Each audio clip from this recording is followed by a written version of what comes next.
Welcome to the Leadership Purpose with Dr. Robin podcast.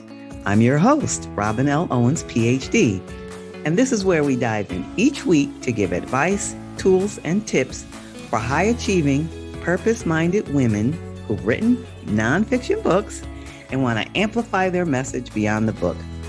I'm a college professor, and when I'm not doing that, I am speaking, coaching, mentoring, and teaching high-achieving women who have written books how to use their books to make a bigger difference, have more impact, and purpose. Okay, let's dive in. Hi, everyone. Welcome back to another episode of the Leadership Purpose with Dr. Robin podcast. I'm so glad you're here and listening into the podcast. I can't say it enough. I say it all the time because I really do appreciate you. I don't take it for granted that you share your time with us. So thank you for that. And today I am talking with Angela Johnson. Now, let me tell you a little bit about Angela. She's the author of the book, The Scrum Master Files, Secrets Every Coach Should Know. Now, I already have 12 questions just from that, but I'm going to wait. And she's a certified Scrum Trainer, which she'll tell us more about. And she helps others successfully implement Scrum to achieve their goals and objectives. And this is all new to me, Angela. I can't wait to talk to you about that. But anyway, she has helped clients transform in the areas of agency/services, software, hardware, marketing, learning and development, and so much more. And she resides in Minnesota, where she loves working virtually, which allows her to serve in her most important roles of both wife and mom. Welcome, Angela Johnson. Thanks so much for having me. I appreciate it, Robin. I'm so glad you're here. Okay, so now you heard just a little bit of an introduction bio there, but tell us in your own words first about you and then about the work you do. Yeah, a little bit about me. I am a bit of what I would call recovering project manager, or I should say recovered, because it's been 18 years now that I have not worked with what we would call traditional project management methods. I fell in love with an agile way of working, primarily Scrum, and we can talk more about what that means. And since that time, 18 years ago, that's my focus, helping other people work this way. Within the last 18 years, 13 years ago, I kind of got burnt out working for other people. So I'm also a bit of a broken corporate employee. So I founded my own company to help practice what I preach. I got a team of professionals here who are like-minded. And how can you teach teamwork without being a member of a team? So I get to work with people who are interested in the same things I am every day. And during the pandemic, I finally got the book out, which you mentioned. So awesome. Yay. Yeah. Nothing like having some time on your hands, huh? Right. But you used it wisely. I hope so. Okay. So many interesting things already. And congratulations on stepping out 18 years ago and following your heart and doing what you love to do. And apparently, absolutely. Yeah, and apparently it's making a difference. So now I want to hear about the book. This is kind of hold back and maybe there are listeners who, like me, have not heard of Scrum. So tell us about the book and whatever else you want to say about the Scrum Master Files. Yeah. Scrum is a metaphor for scrummage. If you're familiar with the game of rugby at all, and you've seen the famous huddle where they all band together, it's called a scrummage. So Scrum is just an abbreviation of that. So it's a metaphor for people working together in what we would call a rugby-like huddle, focused on getting the ball or getting work headed in the same direction. So focusing on the same goals and objectives. Because if as a team, we're all focused on different goals and objectives, we're not going to meet them. We're busy fighting each other or going in different directions. So Scrum is just a metaphor for a way to do work with each other that's team-based. It falls under kind of an umbrella term called Agile.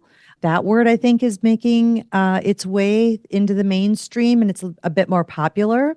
But all that means is the gentleman who created Scrum and some gentlemen who created other frameworks all got together and they agreed that what was in common about their ways of working was being nimble, agile, flexible. And that word agile seems to stick more than the word Scrum does. But the name of the coach on a Scrum team is the Scrum Master. So hence the Scrum Master Files. Oh, I get it. I get it. I knew there was a story behind it. Yes.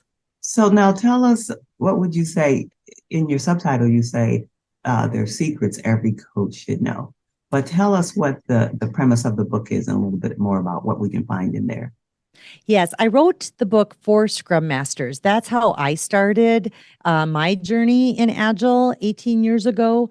The Scrum Master is just another word for coach. And, some people call it an Agile coach, or some people just like using the word coach. In the Scrum framework, we do call it Scrum Master. And so that is what I did. I was working in a Scrum Master role for several years. And primarily, I learned by doing things wrong. Do you ever do that? Do you ever just learn from your failures? I mean, I think that's how learning happens. I think that's just the way it goes. First attempt in learning, right? Fail. First attempt in learning.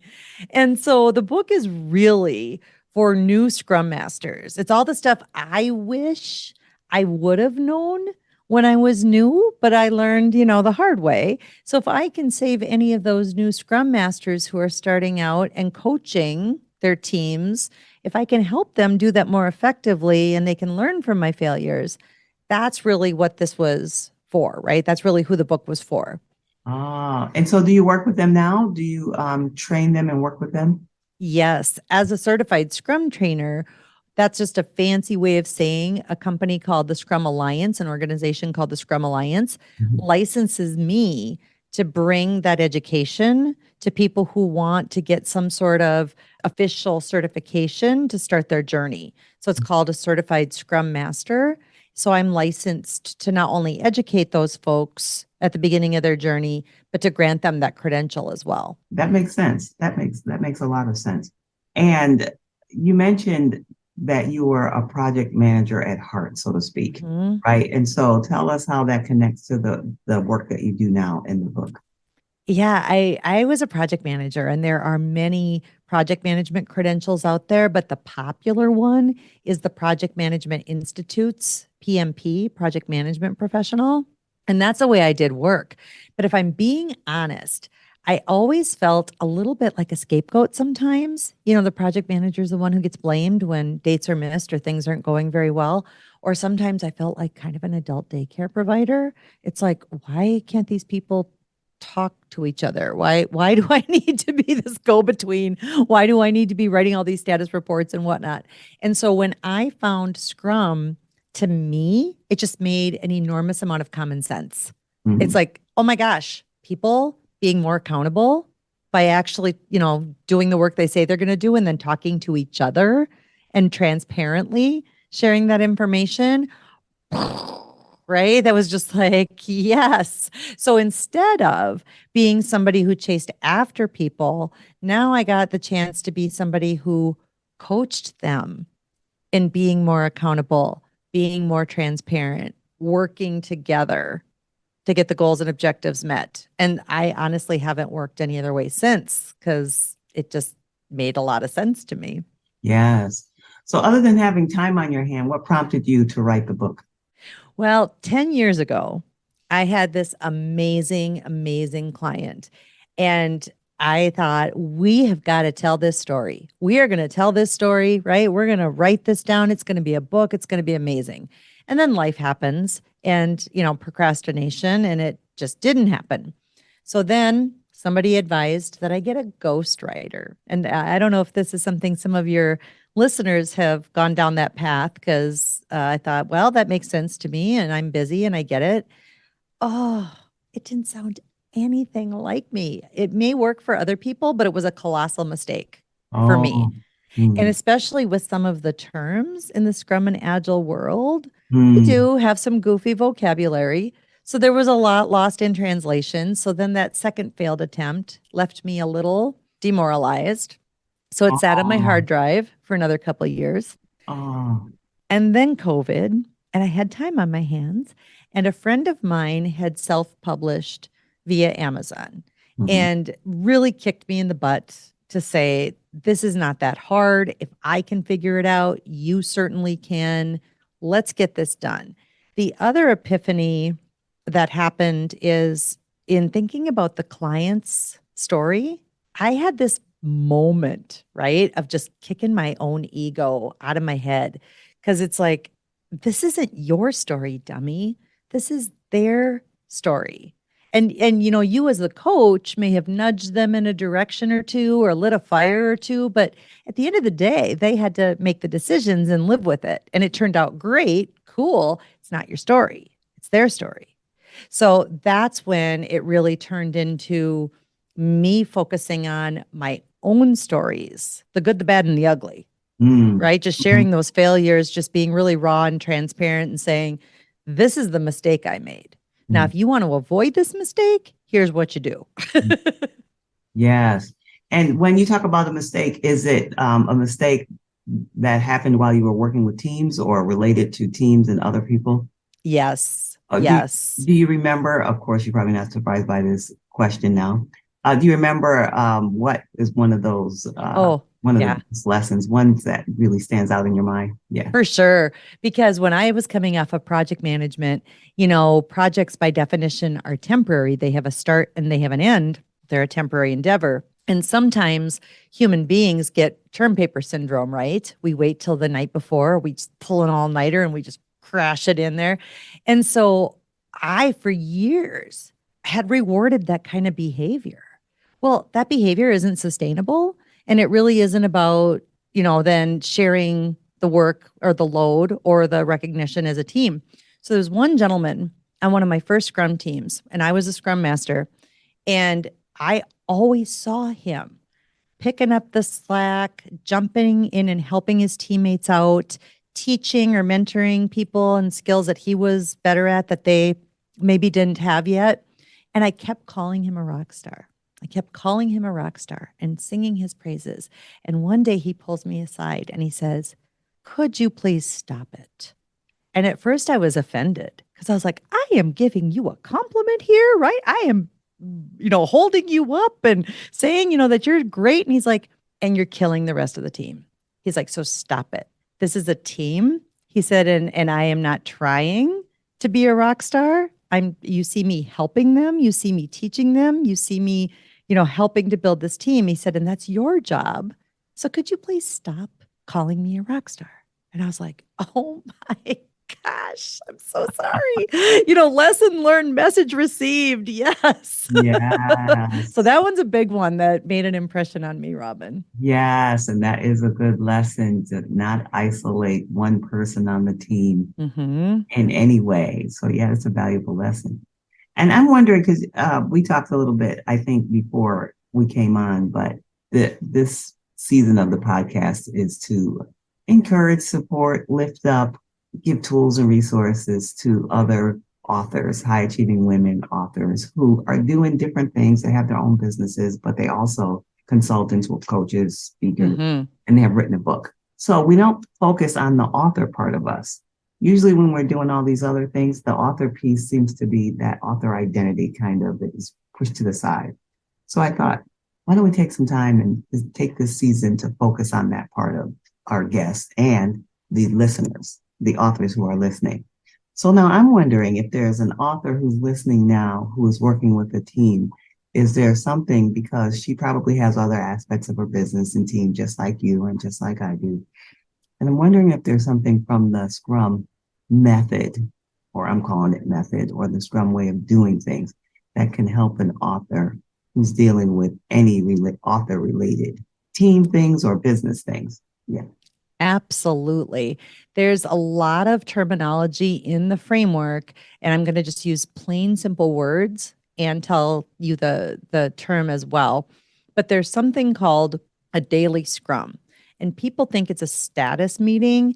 It's not really. It's intended to flush transparency to the surface of what's working or what's not working so that we can adapt every single day. So even when I've worked with people who don't really understand Scrum or not really, even knowing anything about the Scrum framework, like authors, editors, illustrators, whatever, I'll say something like, can we hop on the phone for 15 minutes or less every day just to check in so that we get ahead of any potential problems, or we can take advantage of something good that's happening, right? Just so that we can have a little bit more flexibility in our week rather than letting too much time go by, because then that's wasted. So Yeah. I've not had anybody say no. 15 minutes or less. And Yeah. let's just set it at the same time so that we don't need to worry about it.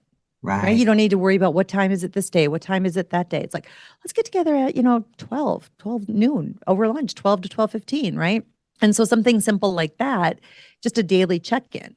The other thing we can do, because I can see your wall, but the listeners can't, you're speaking my language because you have Post-it notes all over.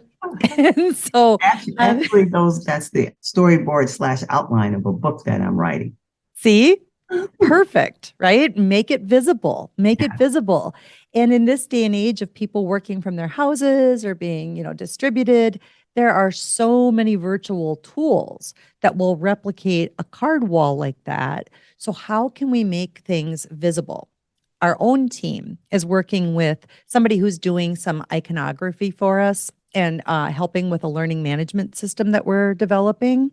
And they're in California, scattered all over the world, other people they're working with. We stood up a little board and it's called Trello. That's the name of the tool.